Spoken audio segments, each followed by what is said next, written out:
And to further elaborate on my nativist claims, hold on.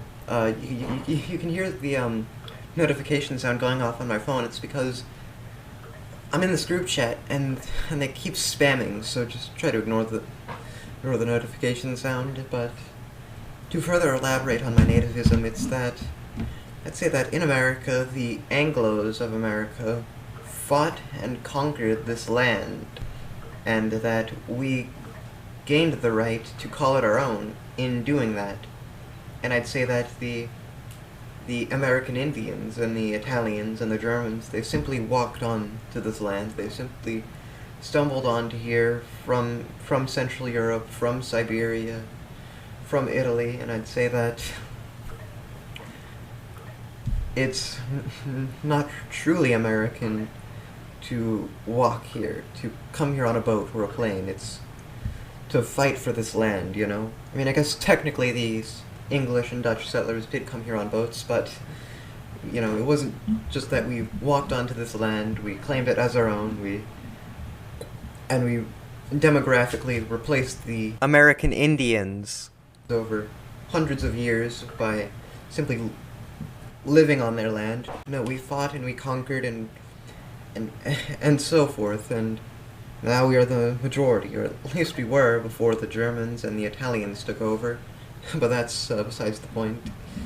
But yes, I'd say that all forms of immigration are bad, and that they would be replacing the Native American culture. The settlers, you know, we were building a new society. We were not assimilating to the Native American society. We were the American Indian society. Sorry, we are the Native Americans. Us. Anglos, Dutch, and French. We are the true Americans, no matter what the Italians, Germans, and Mexicans may try to tell you. We are the real Americans. Anyways, you can see how they often would use the terms African American, Mexican American, Italian American, German American, etc. It's to distinguish themselves from the real Americans, the Anglo-Protestant Americans who have descended from the original settler populations. You don't really see it with German American. They mostly just call themselves American, or they just don't discuss the fact that they are German. And but I mean, actually, they do often discuss the fact that they are German. I mean, actually, well, in my experience, it's mostly been Mexicans who would pretend to be German, but that's besides the point. Yeah, I'd say that Germans, they're cool. I think they're chill, but I'd say that they should enjoy their time in Germany instead, rather than coming to America.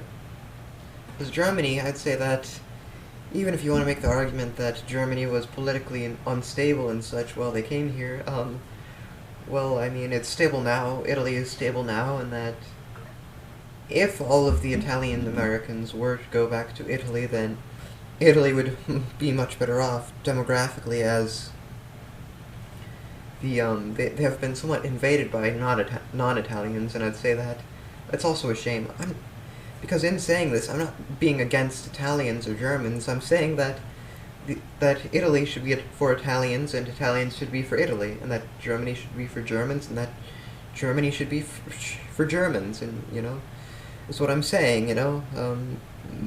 We have our homelands, and I think that people should be in their homeland, and what they can get past their homeland through fighting and conquering and such, I'd say, yeah. Now, and why do I believe this? Why am I so xenophobic? Well, again, it's simply out of fairness. I'd say, you know, we fought and conquered fairly. We won fair and square. Did they get their papers fair and square? Maybe, but I'd say that getting papers is not fair when we had to fight and we had to conquer. They just had to get some papers. I'd say that's not fair at all. But whatever.